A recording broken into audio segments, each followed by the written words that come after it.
so very much, Professor Manori. As always, it's a great pleasure, and I think it's a great fortune to join the Dhamma chats and to be with Dhamma friends and to discuss Dhamma. So much merit to Maitriya Hall for giving me this opportunity.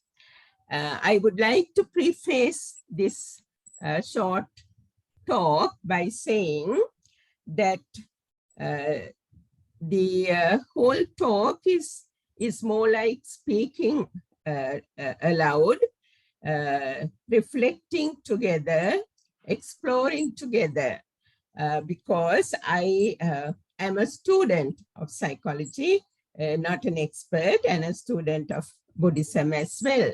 But this topic of how modern psychology can be enriched by the Buddha's exposition of the mind has always intrigued me. And it is so nice to see that it's happening. The Western scholars somehow draw inspiration and learn Buddhism and apply in psychology and psychiatry, which I think is a great advantage to the scientific world. So much is known, but much more is yet unknown. So this is, let me say, I look forward to this little talk more as a discussion, more as a way of finding out what you think, rather than a lecture or a talk coming from someone who knows. I'm still learning. So let me share the screen with first. I think I don't have the permission to share screen. It says only one participant can share at a time. So can I please have screen sharing permission? Yeah, give me a minute. Yeah, sure. No issue.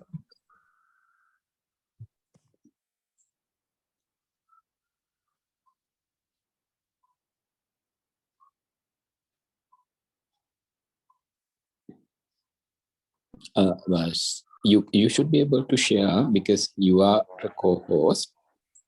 Okay, it says one participant can share at a time. Yes. So shall I try to share then? Yeah. Okay. No one is sharing, so you can share. Okay, yeah, I think it's possible, right. I hope the screen is visible. Yes. Can you put into the full screen mode? In a second, right. Okay. All right. So the topic again is anger. Anger, let me put this down. It's a neurobiological and Buddhist perspectives. Let me begin with an incident that is, excuse me for a second till I get started. Okay, right. Yeah.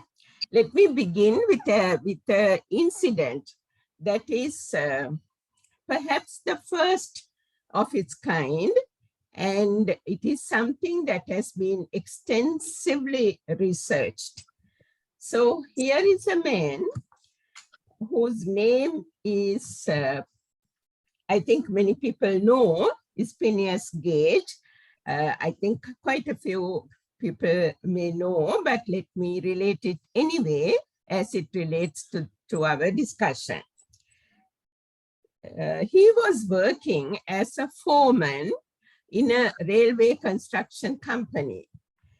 This was in mid 1850s, 1840s. The year is exactly 1848. He was working in the morning as usual. His job was to to make the roads flat for railway lines to be laid. And he had to cause explosions to explode the rocks. And he had drilled a hole and filled it with explosives. And with this rod that you see, he was pressing it so that it could be exploded. But by some mistake, the explosion took place suddenly, and this long rod, which is about, they say, about 3 feet some inches and about 1.5 inches in diameter, it shot through his face, just underneath the cheekbone, and came out of his head and landed on the ground some 3.5 feet away from him. So this happened, and Phileas Gage was then rushed to the hospital, and amazingly, he recovered. He survived this injury, this massive injury. And in a couple of weeks' time, he was able to go home, actually. There he recuperated for some more weeks, and he was okay. But something happened. He went back to work, but the employers would not take him to work, would not give him work. What was the reason? The reason is Phileas Gage was formerly a very well-behaved, very reliable, respectful, conscientious worker, a good team worker who got on well with people. That is what they say. But now he's very different. He's described using words like all the negative words one could think of: capricious, vacillatory, impatient, obstinate, unable to settle to any task.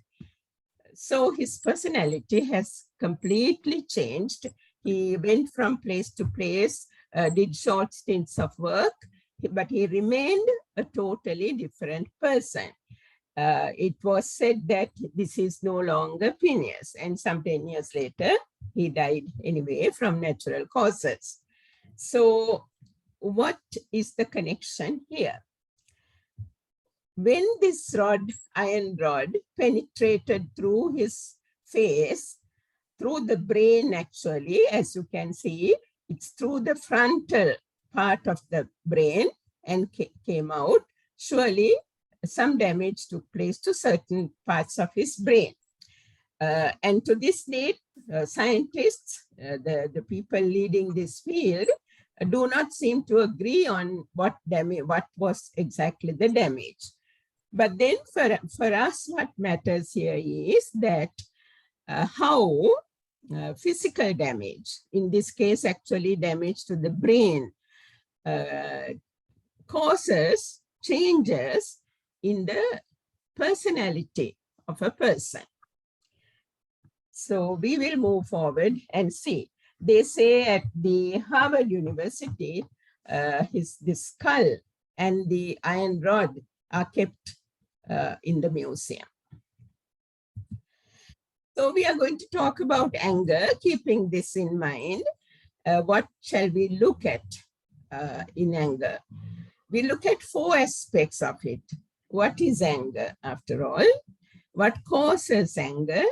And what are the consequences of anger? And how can it be managed? Managing anger. Let's start with what is anger. So we will look at it in a very superficial way, I would say. What does psychology say about it? And what do we see in Buddhism? We cannot pretend that we know everything about what the Buddha said about anger, or even what psychologists say about anger. Research happens almost daily. Knowledge is updated very fast, but one thing is clear from the most recent research papers that what we call meta-analysis, those are analysis of lots of previous research on a given topic, and they bring out their sense. Even those do not seem to say, yes, we know this much and we all agree. There is so much disagreement rather than agreement. So let's see what is anger. First of all, in Abhidhamma, particularly, if you look at the Abhidhamma Pitaka, again in a basic way, anger is primarily an unwholesome mental concomitant. Mental concomitant is a chaitasika, unwholesome, akusala chaitasika. And what is a mental concomitant?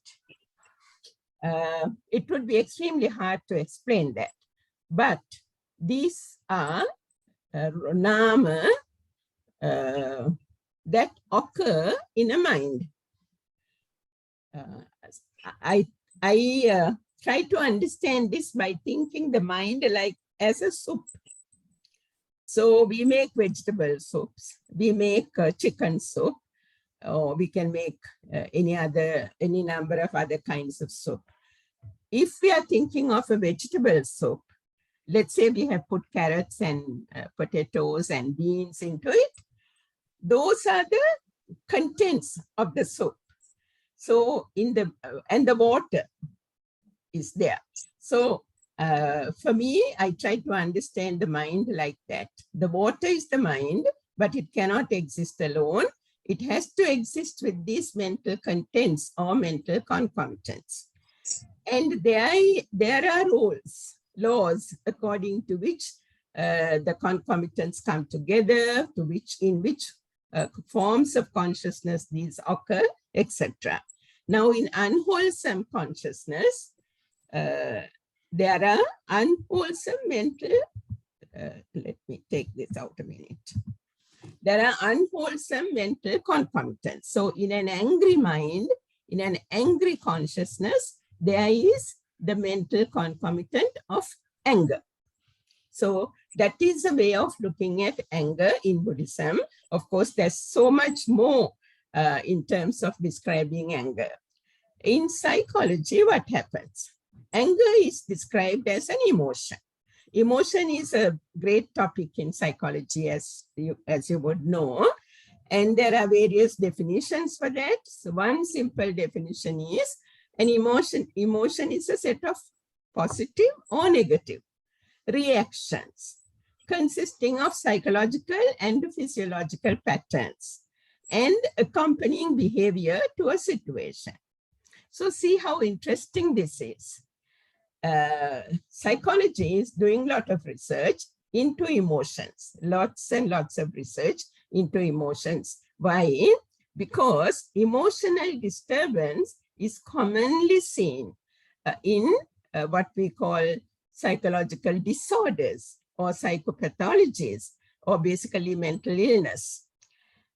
So that is why so much research is being done to understand these emotions, what causes them, and what are the consequences of these emotions.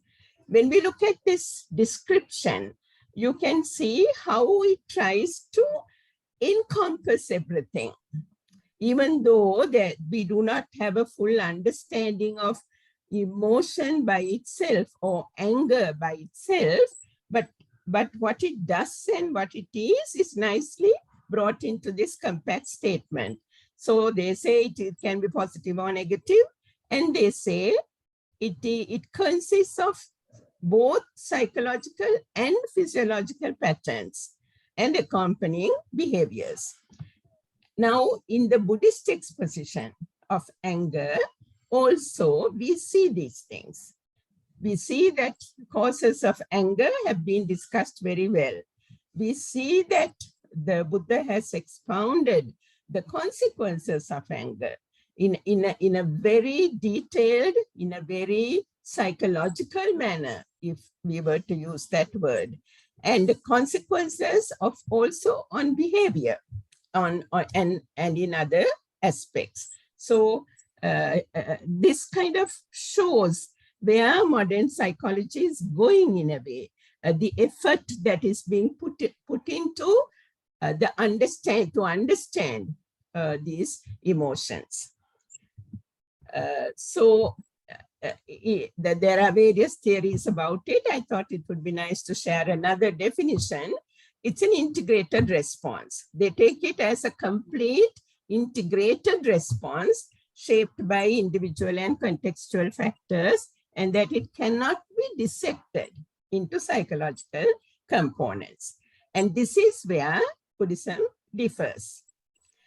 As we just spoke, in Buddhism, or the way the Buddha explained anger, particularly in Abhidhamma, is that it's a cetasika, it's a mental concomitant. And then Buddha has gone into such minute detail there. It occurs not alone, it occurs with certain other cetasikas or mental concomitants, and there are rules about which concomitants come together with anger, but delusion comes in, definitely. So you see that the mind is understood or has been expounded much more minutely, and has been pinpointed what anger is in Buddhism. Let's look at the process of anger. This is also very interesting. Psychology says anger is a process. And why? What is that process? They say it begins with perceiving anger, anger perception. And then it develops into an anger experience. And that experience is complex. Multidimensional thoughts, feelings follow immediately. And we know that happens. So here, psychology sees anger as a process. If you go to the Buddhist exposition of it, one way to start the understanding there is to look at the types of consciousness or the forms of consciousness with anger. I'm sure we all know that there are a certain number of forms of consciousness, 89. Sometimes they are detailed into 121. And some of these are wholesome, some are unwholesome, and some are not neither. But out of these 89, only 12 are unwholesome. And we know that most of the time, the kinds of unconsciousness that we have are unwholesome. Even though in terms of the number of consciousness, it's much less than the wholesome consciousness. And out of those 12 types of consciousness, only 2 have anger. Only 2 have anger.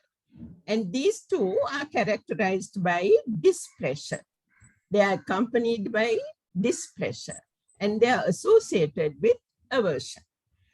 In Pali, it is said, Domanassa Sahagata Patiga Sampayutta Asankarika Sitta. So displeasure is Domanassa. Aversion is one translation for the word patiga, meaning, conflict or anger, aversion. So those 2 characteristics, displeasure, this is really a feeling. This is a pain because of the conflict, or because it is a mind with conflict. But how does this become two types of consciousness? One is this consciousness arises unprompted. It just happens spontaneously. I see something, let's say I see a creature here, a crawly creature that I just can't bear, I don't like. The moment I see it, I get one of these types of consciousness in my consciousness arises. That is unprompted. On the other hand, maybe I'm talking to somebody and that person keeps saying things that I don't like, that I can't agree to, and causes displeasure in me. So that becomes a prompted consciousness. So there are only these two types of consciousness with anger. But what is amazing when you reflect about it is how many people are entertaining very frequently these thoughts of anger. It is amazing. It's really amazing. And even if we look at our own minds, I'm sure we'll find that on any given day, there would be numerous occasions in which we entertain, we spontaneously experience these thoughts of anger. They may not be, very explosive kind of anger, but when you say, well, I don't like this, that means it's a subtle form of anger. It's an aversion. So this is in a way rather amazing. Just two forms of consciousness that has anger, and their consequences are really very damaging, very destructive. So in an angry mind, the contents are, first of all, anger. There is shamelessness and there is fearlessness. There's no shame to do wrong things, no fear. And there are certain other unwholesome mental concomitants. Delusion, primarily, envy, avarice, worry. They don't all come together at the same time necessarily, but these are the thoughts that occur in an angry mind. Why this is important is when we experience anger or when we see someone else experiencing anger, what do we really see? We don't see just pure anger. We see lots of things that are with it, that are happening along with anger. You can see the certain mental characteristics being expressed. You can also see physiological changes. And I think, this is just my thinking, which is not, I mean, research or written anywhere, but those characteristics reflect these kinds of unwholesome mental concomitants. Those are their characteristics, which occur together with anger. So see how much in detail, how amazingly the Buddha's exposition of these angry thoughts have dissected the whole perception, experience, process of anger. So domanassa, that's the feeling, that's a pain. Actually, again in Abhidhamma, when dukkha is explained, they say it's differentiated into kayika dukkha, that is physical dukkha, and cetasika dukkha. Those are the two forms. So psychological dukkha or mental dukkha is that pain which is experienced when a person has angry consciousness. Anger can also be a root, basically kind of a root cause for all unwholesome thoughts and actions. And it shows itself in various forms. It's known in various forms as well. Vyapada, I mean, it can be very mild, very slight, almost unnoticed, and it can go up to, a stage where you just flare up. You're totally unaware of what you're doing and causing lots of damage. So in Satipatthana, we see these statements repeated, dukkha domanassanam attangamaya. So the Buddha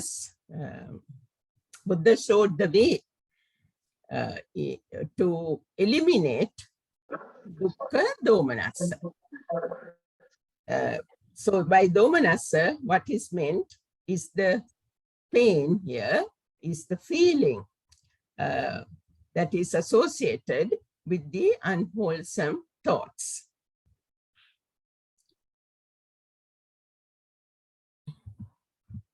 So anger comes sometimes unknown to you, and then it develops if you keep entertaining those thoughts. A person can become aggressive. So it can go in a cycle as well. So that's a very brief outline of anger, how it is looked at in psychology and in Buddhism. Let's try and talk a little bit about causes of anger. What do you think are the causes of anger? Let's look at the psychological research. In recent years, in the past few decades, there has been great advances in imaging techniques. These are some of them. Magnetic resonance imaging. We also get our bodies sometimes. MRI films are taken. Functional MRI, which is more powerful. PET or positron emission tomography, near infrared spectroscopy, EEG, etc. These are all ways in which very fine layers can be photographed or filmed, and you can put them all together through various statistical techniques, and then people who are trained to interpret those images can come up with their interpretations. Now, because of this advance, scientists, medical doctors, psychiatrists, they have been able to explore a lot into the brain. So brain images have been taken and studied, and such studies are very popular. This is just to for us to have a overall idea that the brain has these major components, but of course it's much more complex than this. Each one of these parts have many more parts that have been identified by scientists. What is important here is that those imaging studies have been used to find what goes on in these various parts of the brain when, or rather, let's put it this way, what happens to the different parts of the brain when a person's mind is, for example, angry. So some of the experiments they do is that they put the person into an MRI machine or arrange to take these MRI scans, fMRI, not MRI, and then that person is shown things, images, for example, that are anger evoking. And then when that person is angry, certain changes occur in the brain areas. The images can capture those. And when those images are studied, scientists can find out which areas got activated, got changed to what extent? And whatever the other changes that took place in the brain. So a lot of such research has happened, not only for anger, it also for the emotions. When a person is happy, what happens? So a huge amount of research has been done and is being done, but nothing conclusive has yet come out of it. They have not been able to say, when you have this kind of anger to this extent, precisely this part of the brain is affected in this manner. No, there is no such strong associations. There is no predictive findings yet that if the brain has this defect, then the person can have precisely this psychological disorder. No, scientists haven't gone that far, but maybe they will in time to come. That has not yet happened. But this imaging is really used very much in medicine to help people with psychological disorders. And the brain has what we call neurons. I think everybody knows. These neurons are the ones that help to carry messages from the brain to the rest of the body, and from messages back from the rest of the body to the brain. So they play a critical role in maintaining our psychological health as well as our physical health. And they say there are about approximately 86 billion neurons in a human brain. This is a sort of a summary of findings from this kind of studies. This is actually from a meta-analysis that was published in 2021 by the leading scientist Sorella and others.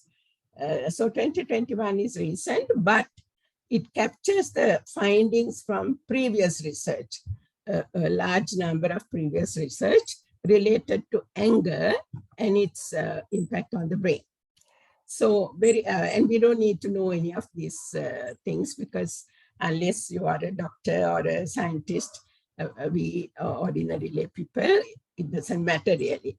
But what matters is, so far what is known, that during anger perception, there are certain parts of the brain that gets activated. And in anger experience, there are certain other parts of the brain that gets activated. And there are also a small section of the brain which kind of overlaps. They are involved, they are implicated in both perception and experience. No, let's not put it that way, but that between perception and experience also, there is a stage called conceptualization. And then you find certain other parts of the brain common to both this perception and experience. So this is the neurobiological findings, current findings. I am sure there must be more current findings, but this is somewhere there relating to anger. And they have also found that there is a large network of brain areas, and damage to any part of this network can cause psychological disorders, psychopathologies. That is why scientists are interested in understanding what happens to the brain when a person's mind is full of anger. And also what damages in the brain can help to understand physiological and psychological disorders as well. Because once that is known, then it is possible to attend to those damages and thereby provide a relief to the person. Very recently, I heard from a doctor working here in Colombo, a student who was very bright in a leading school, got his A-level results, and he has passed in all 3 subjects with A's. And of course, he was naturally very happy, and his family was very happy. But a few days afterwards, he started getting epilepsy, and he had been admitted to hospital.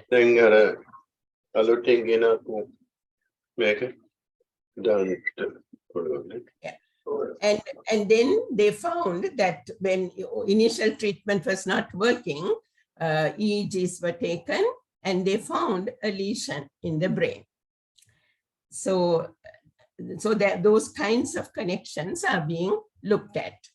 Now, that is the psychological aspect of it. And they say the cause of this is rumination, or thinking again and again and again of the same thing.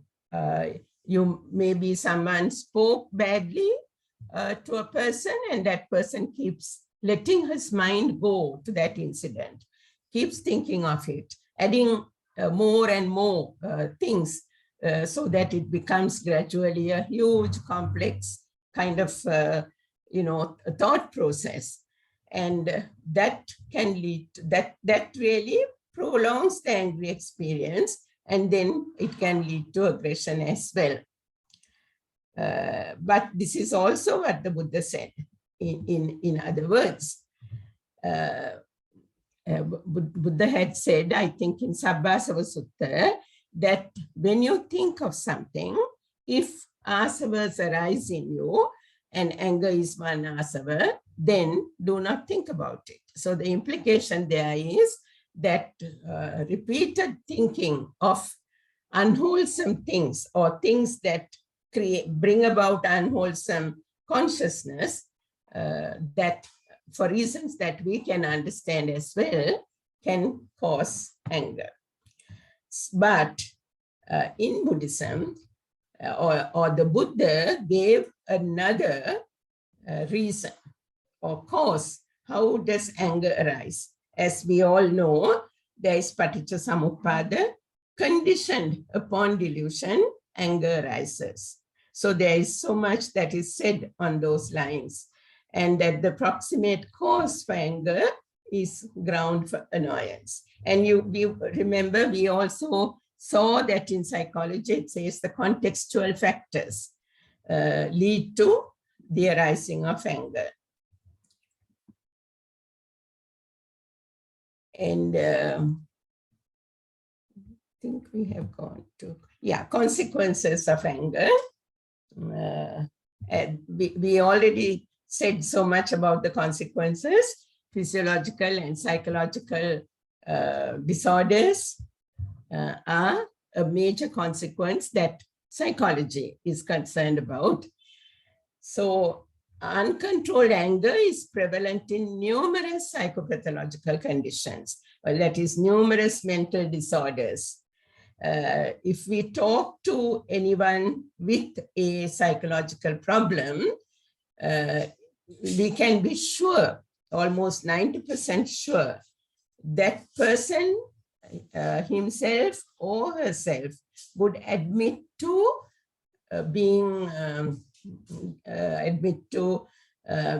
not being able to control anger.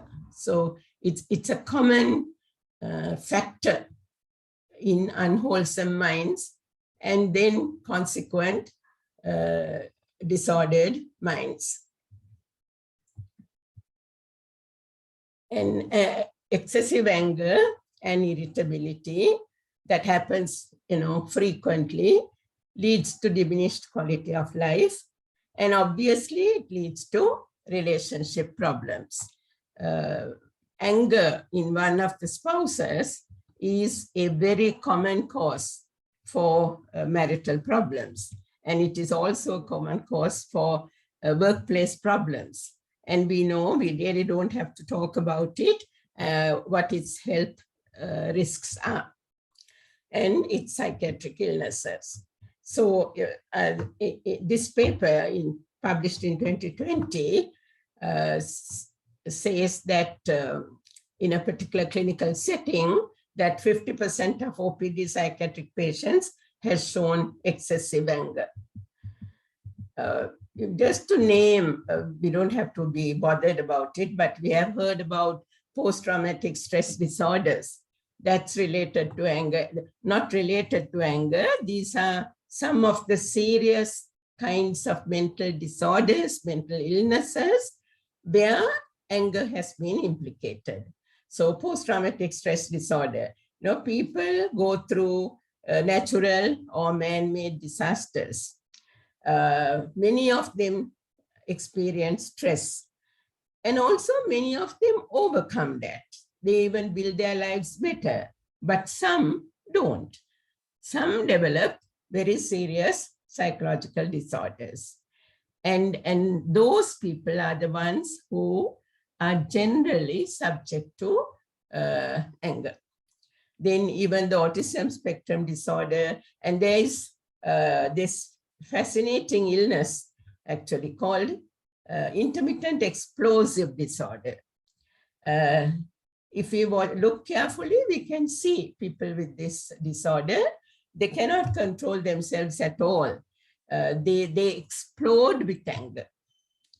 Even depression is associated with anger. And there is no need to say, go through all this, but a large variety of major psychological disorders, major psychopathologies are associated with anger. There is no causal relationship shown yet, but there is an association. So dysfunction or damage to the neural networks, we didn't talk about the neural networks, we talked about the brain, but the brain consists of neurons, neural networks. So they can cause a large range of psychological disorders. So which part of the body do you think is affected by an anger experience? Think about it for a moment. Is it the head? Is it the heart? Is it the upper part of the body? Is it the legs or the stomach? It is actually the whole body. Fear is also acts in the same way. So going from eyes to saliva to skin, all the way down, all the systems in the body are impacted by angry thoughts. Now here is another area where, at least in my very limited reading, I haven't found anybody paying attention to. Maybe they have, but unlikely.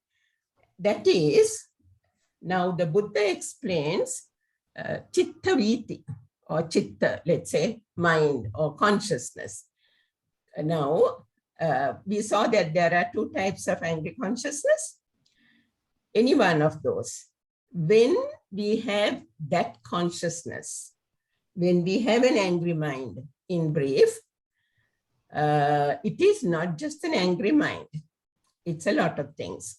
This angry mind arises in what we call a chitta viti, several types of consciousness arising one after the other. And if it's a very strong aramuna or strong object, and we have paid enough attention to it, there are 7 chittas of this kind. And then I think I have a diagram there. Let's look at it. I'll come back to this.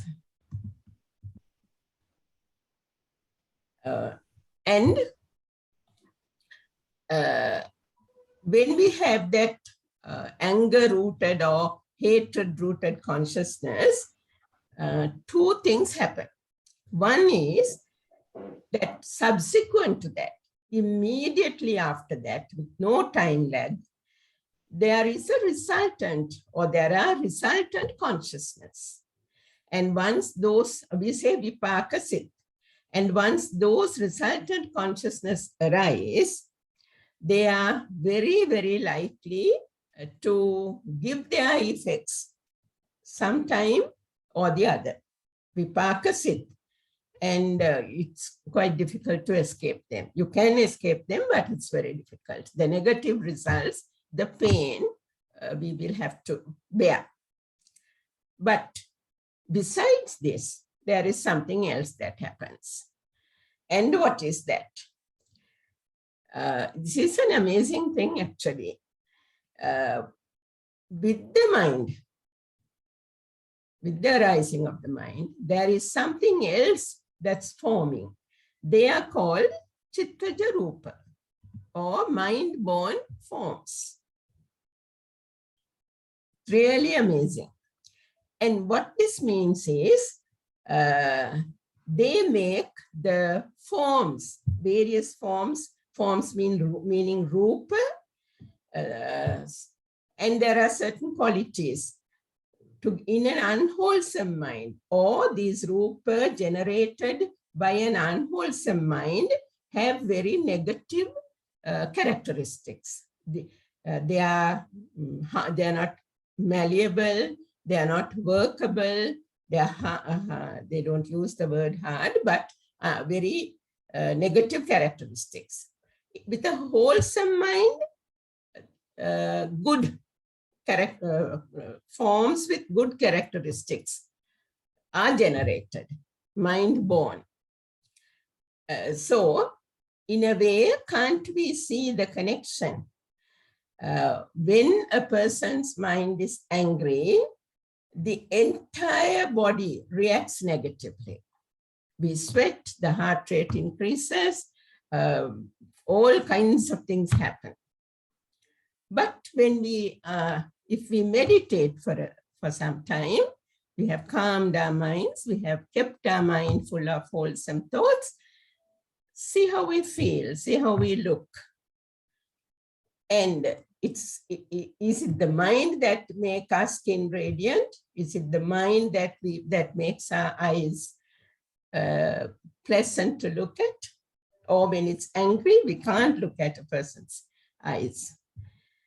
So these are also things that we see with our very limited understanding of what the Buddha said about the mind, and what has not yet been captured in modern science. I just want to go back to a couple of the intermittent explosive disorder.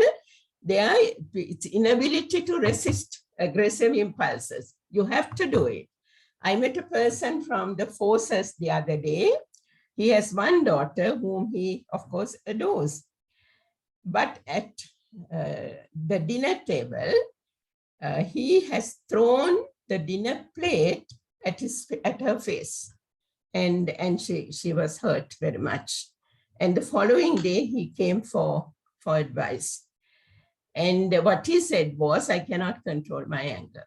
And he said, I've been a high-ranking officer, and I am used to people obeying me, not questioning me, not asking me to do things. And I want that at my house as well. So that's what happens when one cannot control one's emotions. So this intermittent explosive disorder has been found to be associated with something called, there is white matter, which we have all heard about, and the connection of this white matter over a long range has been found to have lesions in the brains of people who have anger. And it is really so important to be aware of these things. Otherwise, young children suffer a great deal. And these changes that happen to them, that steal their childhood, that spoil their adolescence, and that really make their lives totally useless in the end. This is a real story with fictitious names. This child born 14 years, his parents were alcoholic. This is from a textbook. And the parents were fighting, the parents were alcoholic, and you can imagine the situation at home. At 14, this boy was fighting, stealing, taking drugs, beating up girlfriends, and he was dropped by the girlfriend. And soon after, he found the girlfriend with another man and killed him. And later, he himself attempted suicide. This is all uncontrolled anger. What to do about it then? In psychiatry, psychotherapy, there are therapies that have been developed, as you all know, and these therapies have been well tested, they have been approved, etc. And they do work, actually, but a lot of hard work, and sometimes relapses occur. There can be drugs also, they also work, but relapses are very common. Buddha's exposition, before I come to that, another consequence of anger is that anger is not only to other people. It can be really bad when it is turned inwards.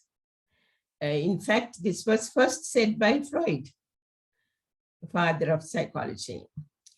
And when anger is turned inwards, that is when people want to commit suicide.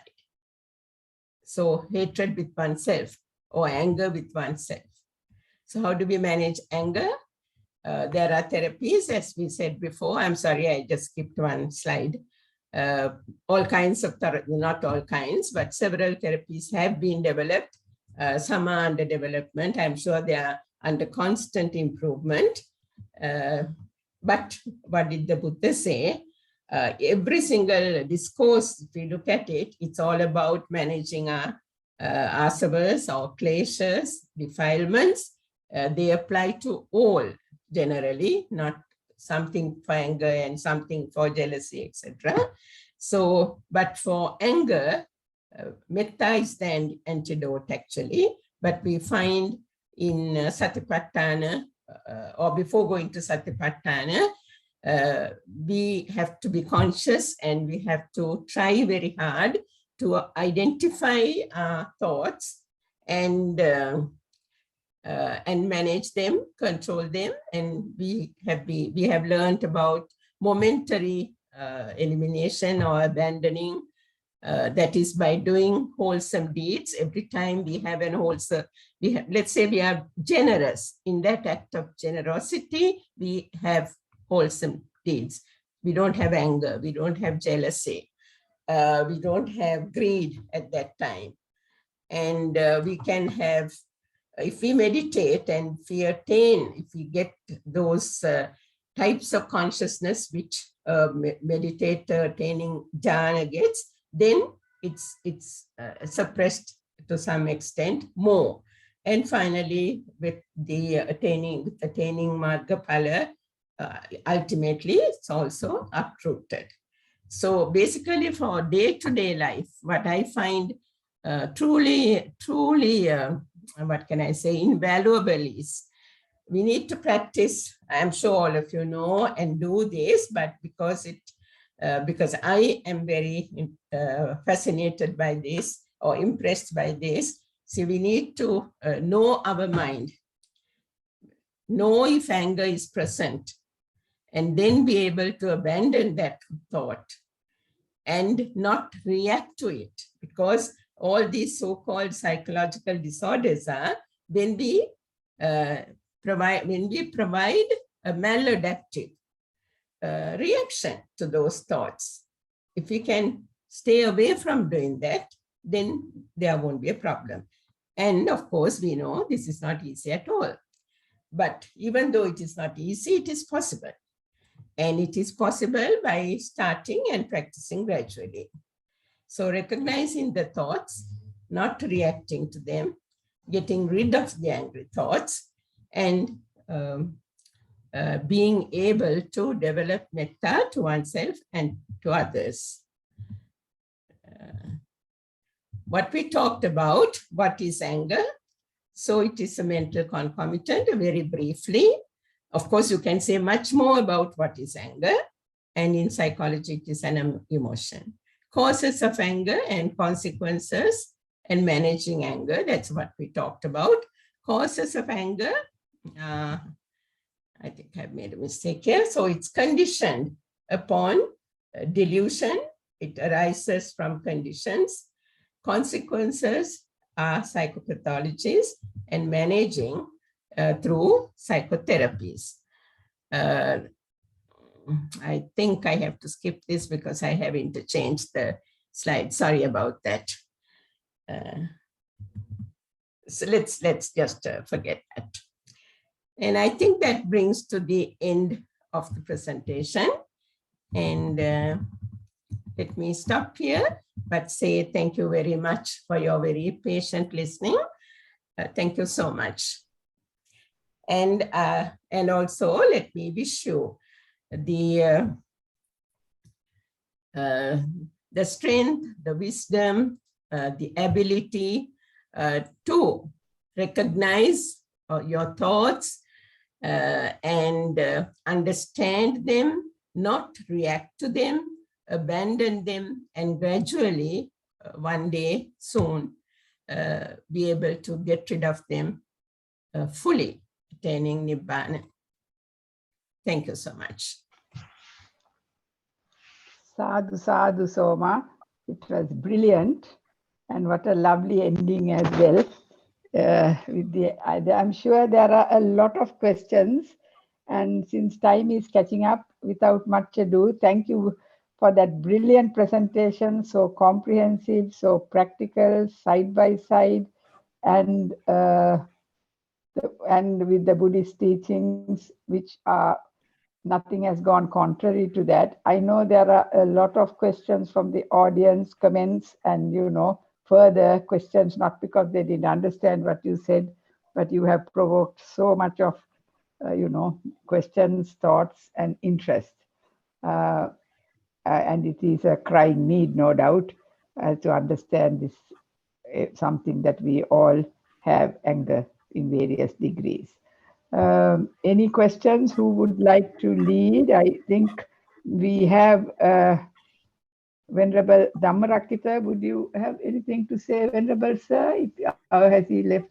He does go for a class early, but he is into the Abhidhamma very much. So he would have, I think he's still here. Venerable Dhammarakkhita Thero, would you like to make a comment? Bhante?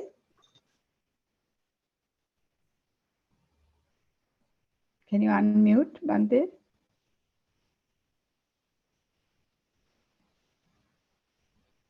No, I get no response. Can anybody who wants to please raise your hand in the usual, Zoom etiquette way so that we can make best use of this time?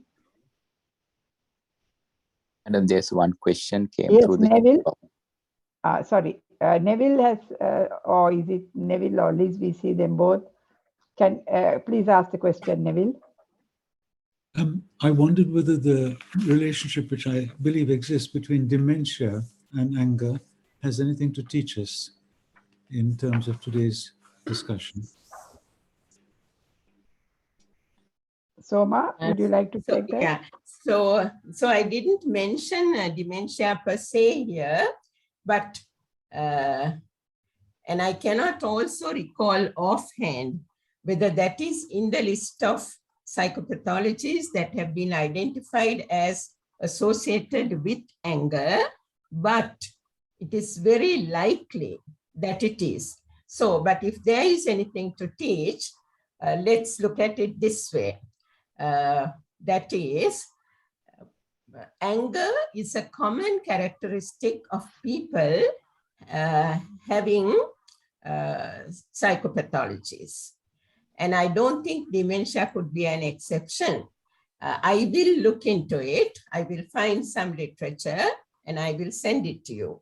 But if there is an association, this is, I think, what we can learn from not only with dementia, but with generally with psychological disorders, that one needs to practice managing emotions way before anything like this can happen. But it is also important to understand that the cause of mental disorders or physical illness is not only the fact that we have defilements in our minds, There are many reasons that everybody knows. So if we say the only reason is this is not correct. But this could be one of the main reasons. But Thank you. dementia per se, I don't know at this moment, but I will take a look and share it with you when I find in a few days' time. Soma, there is a request, and could you please stop sharing the screen so that we have more, we can see the raised hands. Professor sure. Kolita Sellaheva and Lakshmi Pereira after that, please. Kolita? Yes. So first of all, thank you very much, Dr. Soma, for an excellent talk that was really beautiful, very well presented, and created a lot of curiosity in my own mind. My question is, when you think of anger, it's essentially a emotion which we all are born with. We all have this inherent emotion called anger, which is designed for the survival or the running away, fight or flight, like what you pointed out, when we are faced with danger.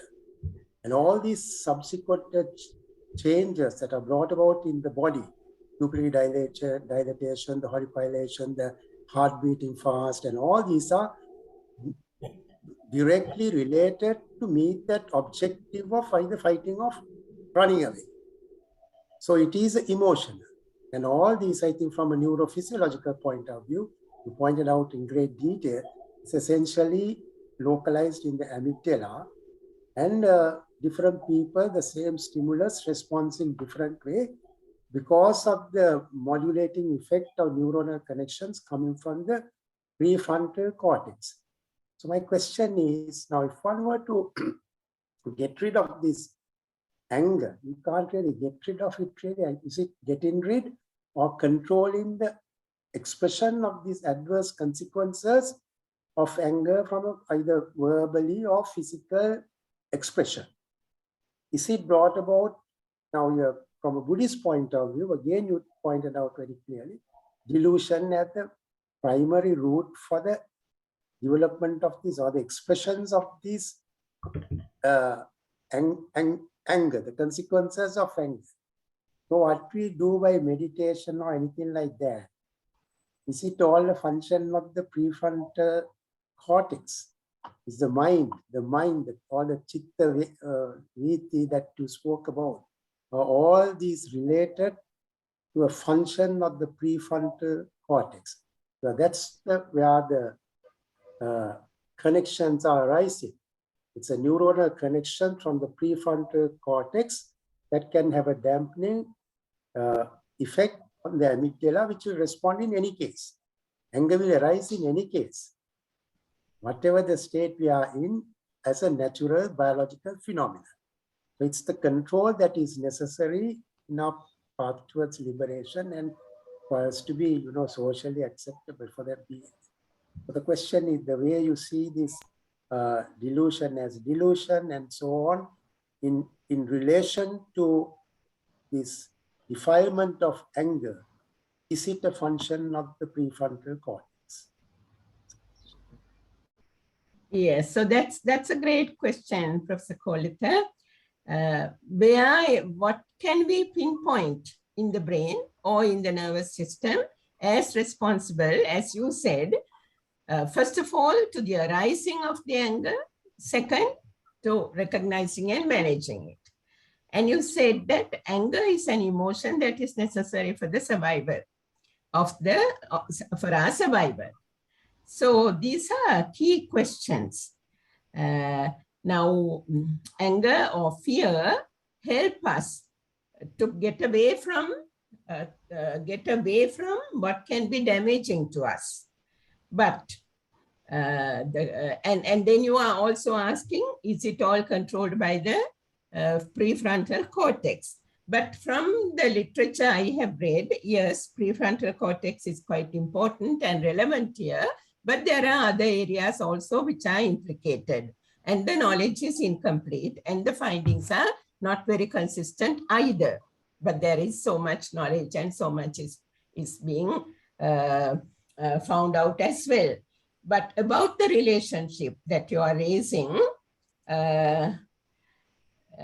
isn't it mind over matter?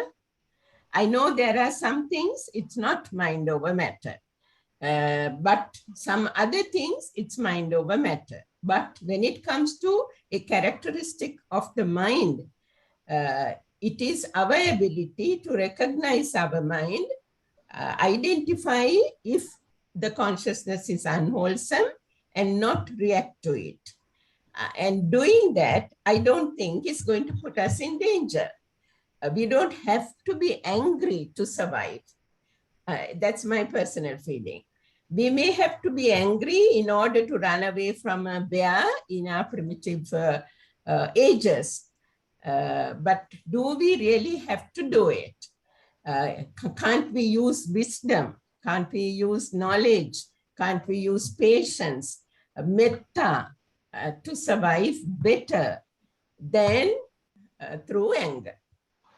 So in a primitive age, I don't mean historically, maybe also in terms of the mental development of a person, at a primitive stage, maybe anger is needed. But once the mind is developed, we don't need it. Those who have attained Nibbana didn't use anger to survive. What do you think? Thank you, Soma. I think we have a lineup of questions. A whole lot of other questions. Is that all right, Kolita? Yeah, Of course, a non-return, till we are a non-returner, we will have yes, anger, yes. but after that, Thank you. still we Thanks a will lot for survive. that So question. whoever, Lakshmi Pereira, please. Thank you, and I'm very grateful for listening to this talk. As the two professors mentioned, it was excellent. And my question is quite a simple one. I don't know whether I understood it properly. You said, according to psychology, that there are two reasons for anger. One is spontaneous and the other is prompted. For spontaneous, you get like when we see a spider, we react. And for the prompted, you said that if we know some person and if we don't like, then the anger arises. But I don't see that very much difference in those two, because we see in the spider also what we have proliferated earlier. I mean, if we don't know that the spider was dangerous or we have some effect, then we wouldn't react to it. That also comes that thing that we have stored in our mind. There are example for a spontaneous reaction. Thank you for the question.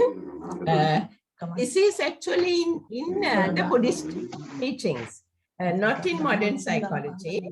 The Buddha said there are two types of consciousness with anger. Domanassa sahagata, paticca sampayutta, asankarika is one, asankarika is the other. Now, maybe the English translation, spontaneous or prompted, unprompted, these words may not quite catch the meaning of sasankarika and asankarika. The first consciousness is, it happens spontaneously. It comes spontaneously. The second, maybe the difference is very subtle. It doesn't come spontaneously. I myself can think about it and feel, no, I have to get angry. I have to express my anger here. Or someone else might say, what are you waiting for? Tell her something. So there is some prompting, but there is no difference between these two types of consciousness in terms of their effects. There is hardly any difference. And also this prompting and not prompting, it's flash of a moment. It happens very fast, but you're perfectly correct. There is no difference. There is spontaneous reflex reaction. Sorry? Reflex action. That's different, no? So reflex action, we don't really have as far as, I mean, I don't know much about that, but we don't have a control of reflex actions. No, this is different. This is a thought. This is a thought. This is not a physical thing. Right. It also may depend on our habits, how we have trained our mind. Yeah, that's right. Let's take an example. If someone walks in right now, let's say that's somebody, that's a dog, and I don't like dogs. So when I see this dog now, spontaneously I get angry and I can shout at the dog. Or that doesn't happen, but I take a fraction of a second, or much less than that also. Oh, no, I can't let this fellow be, and I do something, I react. So I myself prompted and got that consciousness. The difference is very subtle, but in terms of the nature or the consequences of those two types of thoughts, the books say there's no difference. Right. Thank you so much. Mahendra, doctor, he's a neurologist. We have Dr. Gonzal Korar. Yeah, go on. Don't worry about neurologist. My question is related to what Professor Kolitha was talking about, which is the starting point, as he said, that we are, whether we like it or not, we're all animals, and we have a survival instinct, and we have various emotions which are experienced by us. And as we go higher up the ladder, not only among the animal kingdom and even in the human kingdom, we control it better and better, and we become ultimately, okay, emancipated, reach nirvana, whatever it is. But there are stages that we have to go through. And to me, the most important thing about anger is to know the causes and to react to it. Yes, react to it, but in a way that is not harmful, in a positive way. For example, I may get very angry when I read about racial discrimination. That doesn't mean that I should go and hit people and assault people, throw bombs. But it also means I'm aware that such a thing is there, and I do my bit to help society in a constructive way to overcome it. So anger can be a very useful emotion, just like a knife. If you can control it and you can use it to advantage, it's a good thing. So to me, the thing about anger is, don't get angry about it. Just look at the reasons why you got angry and react positively without harming yourself or other people. Now, at a much later meditative stage, when you are nearly up there, anger can be completely different, But as ordinary human beings require emotions for us to make certain sensible decisions. Even love can be put to bad use by people.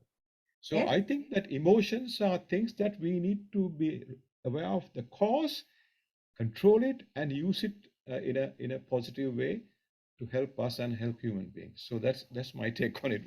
I don't know. And sure, I agree fully. I fully agree. But let me also add a sentence to that. Yes, we will all get angry, as Professor Manwari said, until we reach the anagami stage. And we cannot help it. We have to live with it. But what you said, Dr. Mahendra, is so important in this sense. You said when you read about ethnic discrimination, you get angry. But what did you do? You didn't go and initiate a fight, or you didn't make bombs, or things like that. No, you recognized that thought of anger, and your reaction was a positive one. It's not a maladaptive reaction.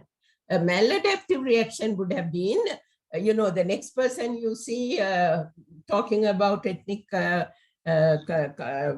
discrimination would be to attack that person or to scold that person or something like that. But a proper reaction is to do something to help it if you can. So it is the reaction. Non-reactivity in the sense of maladaptive reactivity is what the people in the West, like Ruth Bayer, who has developed this measuring instrument for mindfulness. So in her instrument, there are 5 aspects of mindfulness, I'm sure you know, but one is observation, one is being able to describe it, the other is non-reactivity and non-judgmental, etc. So recognizing when your mind is not in the present moment, bringing it back or understanding the negative thoughts in your mind and not reacting to it. This non-reactivity, but what you said is even one step more, not just passive non-reactivity, but turning it into a positive thought. Certainly, there is no dispute there. Thank you very much.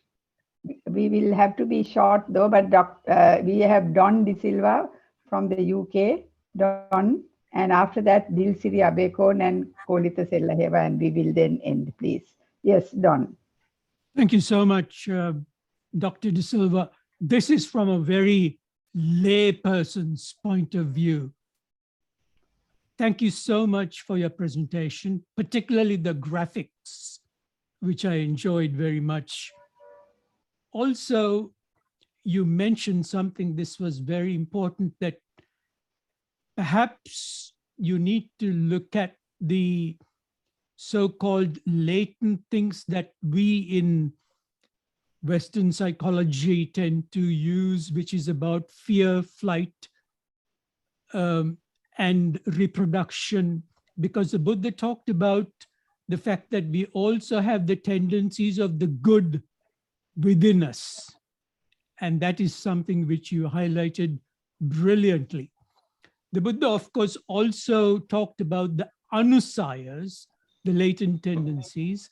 Patigha is the second of that, which is anger, the tendency that is within there. Professor Salk, Jonas Salk, talked about the survival of the wisest, not the survival of the fittest, which I find extremely intriguing. But we also need to realize that the Buddha did not have an fMRI scan to understand anger and also deal with problems concerning the mind.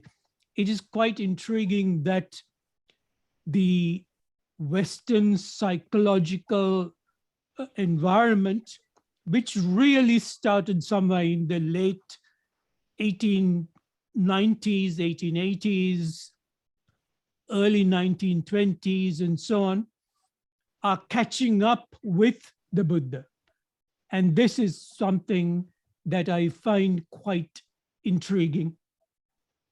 I think it is also good to see that some Western psychologists are now beginning to talk about the teachings of the Buddha on psychology. That is very interesting to note.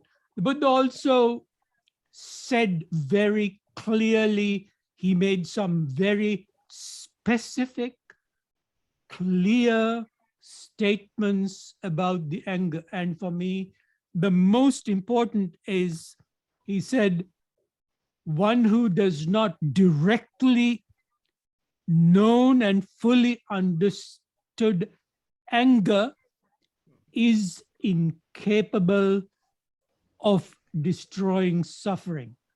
I think this is in Itwaka 12. Thank you so much once again for your presentation. Thank you so much, Dr. Silva. And can we have Dilsiri?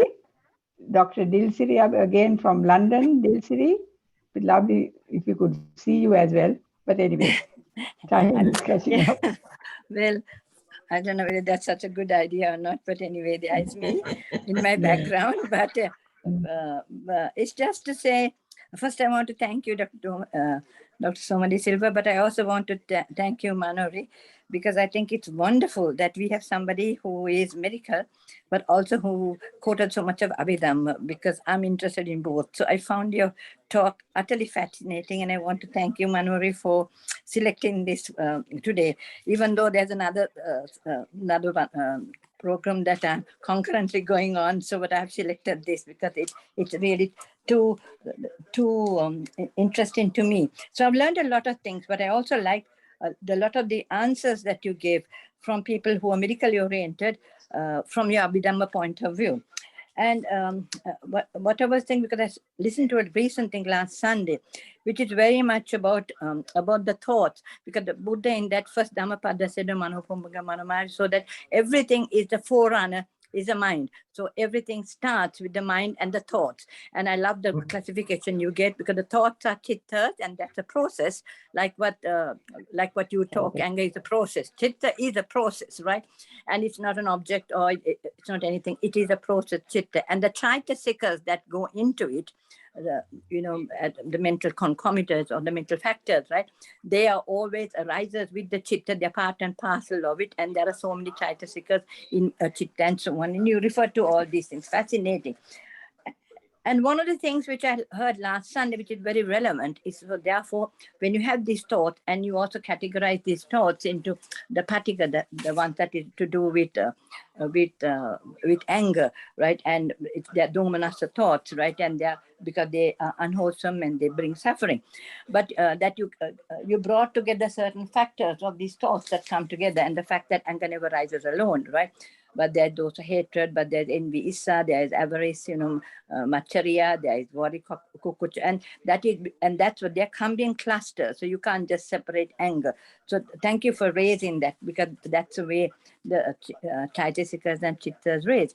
And what I heard last Sunday, and this was by Dr. Sumana Ratnayaka, who came from, I think it was the British Missionary Society of Malaysia last Sunday. And it was so very good, because he referred to that in the Majjhima Nikaya, the suttas 18, 19, and 20, really, really, and I'm sure you would have read it, but just read it, because, and he actually brought those three together to give a very, like you, because he's got a PhD also, I think, and so he's a doctor, not of medicine, but of Buddhist philosophy, and he presented it just like you. So it's very easy for the layperson who is a student of anything to be able to follow. And I think the three things that he said that really that you have to bring together in anything is that you have to have the first of the Noble Eightfold Path, which is Sammaditthi, and then you have to bring Sammasati, which is mindfulness, and you also have to bring Sammavayama, which is right effort.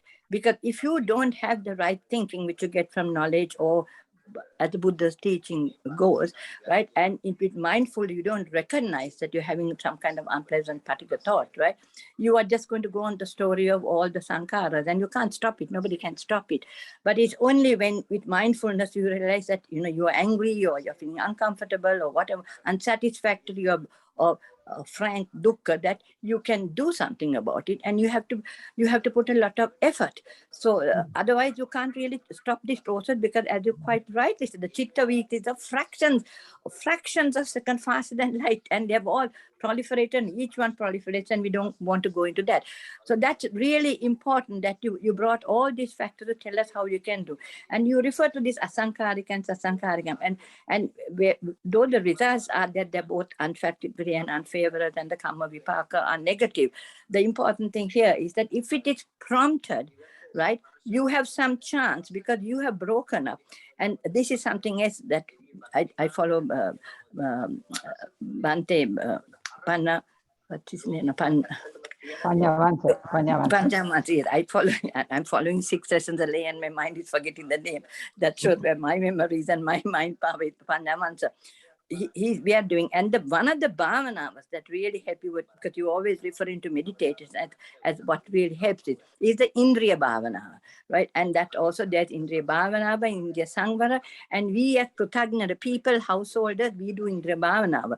But if you're one of the saints who's like Sakradagami, so one Sakradagami or Anagami, then what you're doing is Indriya Sangvara, where you can control. Of course, if you're Rahat or you're enlightened, you don't have to do anything, because as you said, your mind doesn't cause any of these states. And you quite rightly said an Arahant, right? Does he have to bring anger to protect himself? He doesn't have to, right? Because with metta and so many other things that he can manage to change everything else and not cause him harm. Yeah. So I found your thing really fascinating, bringing all these things. And one of the things I think that I just want to touch on is that what we were told in Indriya Bhavana, which there are 3 things. When a thought comes, with mindfulness, when you recognize it, there is something that you have to think, to realize first that it is sankata. It's compounded by a lot of things, right? So if you can't break it, and you can just sit and can't remember, one of the other doctors mentioned, right, after all, anger towards racism or something. And that's true, because there, can you say that's prompted? That anger was prompted because of the thought of racism. So if it is sasankharikam, which is prompted, then you have recognized that that's what it is, right? So therefore you're aware of it. Before you go to a situation or something that you said, you're quite aware that you're going to get irritated and annoyed. And you have already found a method that, yes, you get irritated and annoyed and anger, justifiable or not, it's a different thing. But however, that you have got a mechanism by which you have controlled it, right? You can talk about to somebody, but you're not going to outwardly go and burst out and do anything that is harmful to you or others. And you also know that if you keep on proliferating on it, you will internalize it. It will be harmful to you. You're a doctor, so you know that. So you see, so when it is due to something, right, sasankaranga, you have much more ability to work on it, because you have recognized that it's like a house. It's built of brick and mortar, and you can then go into the molecules, the elements, and then go to neutron and whatever to the finest thing, which is quantum. The breaking down process is what you must do, because when you break down and you can break down that thing with mindfulness, you can then make these things much more less. And then you also mentioned that it is Paticca that is cause and effect. We have to give this link over to some, there's another activity in a little while, Dilsiri. Right, okay, right, that's all right. So, So anyway, that just is all right. thank you. Thank It was you very much. fascinating. Thank you for, yes, thank you. And it's so good that you participated. I think we have to call it a day. All good things must come to an end. Yeah. And Thank you, thank Dr. you Soma. very, very much, Soma and Dilsiri, and everyone else who contributed or who are unable to. I'm so glad, Soma, that we had a replay of this, because it was a masterpiece. Thank you so